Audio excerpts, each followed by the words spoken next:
Budget से पहले कुछ अलग बात करते हैं। इंटरेस्टिंग बात है। वैसे बात करते हैं उस खबर की जो सीधे आप लोगों की जेब से जुड़ी है। इस खबर में हमने दो अलग अलग फाइलें तैयार की हैं, ध्यान से देखिएगा। पहली फाइल सोने और चांदी की उस रॉकेट रफ्तार पर है। ये देखिए जरा, जो कम होने का नाम नहीं ले रही है। सोना चांदी की कीमतें रोज नया रिकॉर्ड बना रही हैं। अब चांदी ने 4 लाख का रिकॉर्ड बना दिया है। लेकिन चांदी जो है बहुत ज्यादा वोलेटाइल है, याद रखिएगा। यानी सोना चांदी में निवेश करने वालों की चांदी हो गई है। वहीं दूसरी तरफ रुपए में की गिरावट भी नहीं रुक पा रही है। पहले सोने और चांदी की बात करेंगे। चांदी को लेकर पिछले कुछ दिनों से जो दावे किए जा रहे हैं, आज वो सही साबित हो गए। चांदी की कीमतों ने आज एक नया रिकॉर्ड बना दिया है।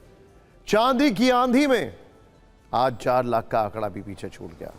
पहली बार चांदी की कीमतें 4 लाख पार हो गई। मल्टी कमोडिटी एक्सचेंज में मार्च एक्सपायरी वाले चांदी का वायदा 6% चढ़कर 4,07,000 रुपए प्रति किलोग्राम के नए रिकॉर्ड स्तर पर पहुंच गया। 3 लाख से 4 लाख तक का सफर चांदी ने सिर्फ 10 दिन में पूरा किया। चांदी की भी चांदी हो गई। सोचिए, 19 जनवरी से आज तक चांदी की कीमत 1 लाख रुपए बढ़ चुकी है। कुछ ऐसा ही हाल सोने का भी है। सोने की कीमतों में उछाल देखा गया है। इसका मतलब है कि सोना चांदी के दाम हर दिन नए कीर्तिमान स्थापित कर रहे हैं। निवेशक अब भी भर भर के सोने चांदी पर दांव लगा रहे हैं। इसके कई कारण हैं, लेकिन सबसे बड़ा कारण दुनिया में जंग और अनिश्चितता का माहौल है। ऐसे माहौल में निवेशक सोने को सबसे सुरक्षित निवेश मान रहे हैं। दूसरा कारण अमेरिका के ब्याज दरों में बढ़ोतरी ना होना भी है। तीसरा कारण यह है कि दुनिया के कई देश रिजर्व बैंक में सोना जमा कर रहे हैं। साल भर में करीब 900 टन से ज्यादा खरीदारी की गई है। इसी तरह चांदी की आंधी के पीछे की वजह भी जान लीजिए। चांदी की इंडस्ट्रियल डिमांड बहुत ज्यादा है, क्योंकि सोलर, इलेक्ट्रॉनिक्स और ईवी तक इसका इस्तेमाल होता है। ट्रम्प के टैरिफ्स के डर का माहौल है। इसीलिए अमेरिकी कंपनियां चांदी का भारी स्टॉक जमा कर रही हैं। इसके अलावा प्रोडक्शन रुकने के डर से बड़ी बड़ी कंपनियां पहले ही चांदी खरीद रही हैं। अब एक और सवाल ट्रेंड करने लगा है, क्या चांदी इसी रफ्तार से 5 लाख का आंकड़ा भी पार करने वाली है, या फिर सोने चांदी की कीमतें कभी भी क्रैश हो जाएंगी? कीमतें बढ़ती जा रही हैं, फिर भी लोग सोना चांदी खरीदते जा रहे हैं, जिसके बाद कहा जा रहा है कि सरकार बजट में सोना चांदी पर कोई बड़ा फैसला ले सकती है। खबर है कि सोना और चांदी पर इंपोर्ट ड्यूटी बढ़ाने के विकल्प पर सरकार विचार कर रही है। इसकी बड़ी वजह यह है कि साल 2025 में भारत का सोना आयात करीब 59 अरब डॉलर तक पहुंच गया, जबकि चांदी का आयात लगभग 9 अरब डॉलर रहा। बड़ी मात्रा में आयात से विदेशी मुद्रा पर दबाव बढ़ता है और रुपए में कमजोरी देखी जा रही है। ऐसे में आयात शुल्क बढ़ाया जाना एक विकल्प है। फिलहाल सोना चांदी पर देश में 6% इंपोर्ट ड्यूटी लागू है। पहले ये दरें 15% तक थी। वैसे सिर्फ भारत ही नहीं, वैश्विक स्तर पर सोने की डिमांड बहुत हाई है। वर्ल्ड गोल्ड काउंसिल की रिपोर्ट के मुताबिक वर्ष 2025 में पहली बार सोने की मांग 5,000 टन सालाना से ज्यादा हो गई। वैश्विक स्तर पर सोने के में निवेश 84% बढ़ा है। फिलहाल वैश्विक स्तर पर सोने की जो निवेश मांग है वो 2,175 टन से ज्यादा है। इसके अलावा अलग अलग देशों के बैंकों ने 863 टन सोना खरीदा है। पोलैंड के नेशनल बैंक ने 102 टन सोना खरीदा है। खास बात यह है कि कीमत बढ़ने से सोने के आभूषणों की मांग 18% घटी है, लेकिन सोने में निवेश से कीमत बढ़ना जारी है। यह मामला आज संसद में भी उठा। कांग्रेस सांसद नीरज डांगी ने कहा कि सरकार को सोने की कीमतों पर हस्तक्षेप करना चाहिए। जिस देश में सोना चांदी नारी की सुरक्षा, आत्मसम्मान और पारिवारिक भविष्य से जुड़ा हुआ हो, इस कदर इन कीमतों को बेलगाम छोड़ देना सरकार की गंभीर नीतिगत और आर्थिक विफलता को दर्शाता है। किसान, श्रमिक और निम्न वर्ग के परिवार अपनी बेटियों की विवाह के लिए न्यूनतम आभूषण तक खरीद नहीं पा रहे हैं। सरकार से आग्रह करना चाहूंगा कि सोने एवं चांदी की कीमतों में तत्काल प्रभाव से हस्तक्षेप करें और आयात शुल्क एवं जीएसटी में अविलंब कटौती की जाए एवं सट्टाखोरी और जमाखोरी के विरुद्ध कठोर कार्रवाई की जाए। मुझे आशा है कि सरकार इस विषय को राजनीतिक नहीं बल्कि देश हित में, मानवीय और सामाजिक संकट के रूप में लेकर के तत्काल कोई प्रभावी कदम उठाएगी। और अब इस खबर की दूसरी फाइल खोलते हैं, जो डॉलर के मुकाबले लगातार गिरते रुपए पर आधारित है।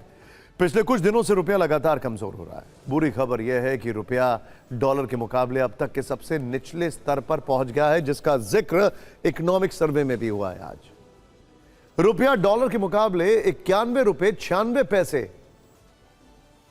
के अब तक के सबसे निचले स्तर पर पहुंच गया है। लेकिन सवाल यह है कि आखिर रुपए की ऐसी हालत क्यों हो गई है और इसकी गिरावट पर कब ब्रेक लगेगा। रिपोर्ट्स के अनुसार सिर्फ इसी वर्ष के पहले महीने में रुपया करीब 2% गिर चुका है। वर्ष 2024 के अंत तक पिछले 10 वर्षों में इसमें 28% की गिरावट दर्ज की गई थी। वर्ष 2014 में करीब 58 रुपए से शुरू हुआ सफर अब 92 रुपए तक पहुंच गया है। आर्थिक सर्वे में सरकार ने रुपए के कमजोर होने की बात मानी है, लेकिन इसका जिम्मेदार अंतर्राष्ट्रीय हालत को बताया। इससे पहले वित्त मंत्री कहती थी कि रुपया कमजोर नहीं हुआ है, बल्कि डॉलर मजबूत हुआ है। लेकिन अब डॉलर इंडेक्स के गिरने के बाद भी रुपया कमजोर हो रहा है, जिसकी सबसे बड़ी वजह है विदेशी निवेशकों का बाजार से पैसा निकालना। जब विदेशी निवेशक भारत के शेयर और बॉन्ड बेचकर पैसा निकालते हैं तो उन्हें रुपयों को डॉलर में बदलना पड़ता है। यानी जैसे जैसे विदेशी पैसा बाहर जा रहा है, रुपया दबाव में आ रहा है। भारत की बड़ी बड़ी कंपनियां जो विदेश में से सामान मंगाती हैं या जिन पर डॉलर में कर्ज है, उन्हें डर है कि भविष्य में रुपया और गिर सकता है। इस डर से कंपनियां पहले ही डॉलर खरीद रही हैं। इसे हेजिंग भी कहते हैं। इससे भी डॉलर की मांग बढ़ती है और रुपया और नीचे जाता है। अमेरिका ने भारत के निर्यात पर भारी टैरिफ लगा दिए हैं। इससे भारत का निर्यात प्रभावित हुआ है। डॉलर कम आने की चिंता बढ़ी है।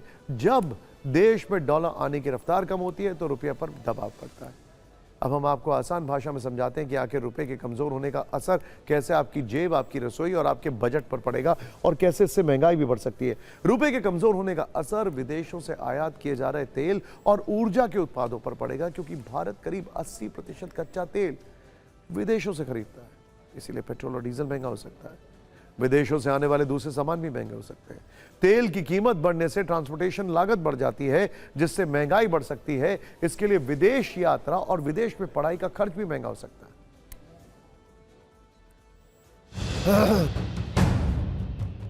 जो बिजनेस 100 रुपये था वो बिजनेस 25 रुपये हो चुका है, तो बहुत ज़्यादा फर्क पड़ चुका है। और कीमतों में अभी उछाल अभी बना रहेगा। ऊपर नीचे अप साइड डाउन साइड चलते रहेंगे, तो ग्राहक की जेब पे बहुत भार पड़ चुका है सर। पहले हम 10 ग्राम की सोच रहे थे, अब हमें 5 ग्राम ही लेनी पड़ेगी, क्योंकि सोने का भाव देखते हुए आज 185 हो गया, तो हमें उस हिसाब से बजट के हिसाब से लेनी पड़ेगी। तो अब धीरे धीरे जिस हिसाब से लग रहा है उस हिसाब से तो मेरे को लगता है एक दिन ख़त्म ही हो जाना है ज्वेलर्स का काम ही क्योंकि इस तरीके से बढ़ता रहेगा तो ग्राहक भी क्या है सही डिसीजन नहीं ले पाता। हम भी ग्राहक को सजेस्ट नहीं कर पा रहे कि वो कब खरीदें कब नहीं खरीदें, कुछ पता नहीं है क्या होगा क्या नहीं होगा।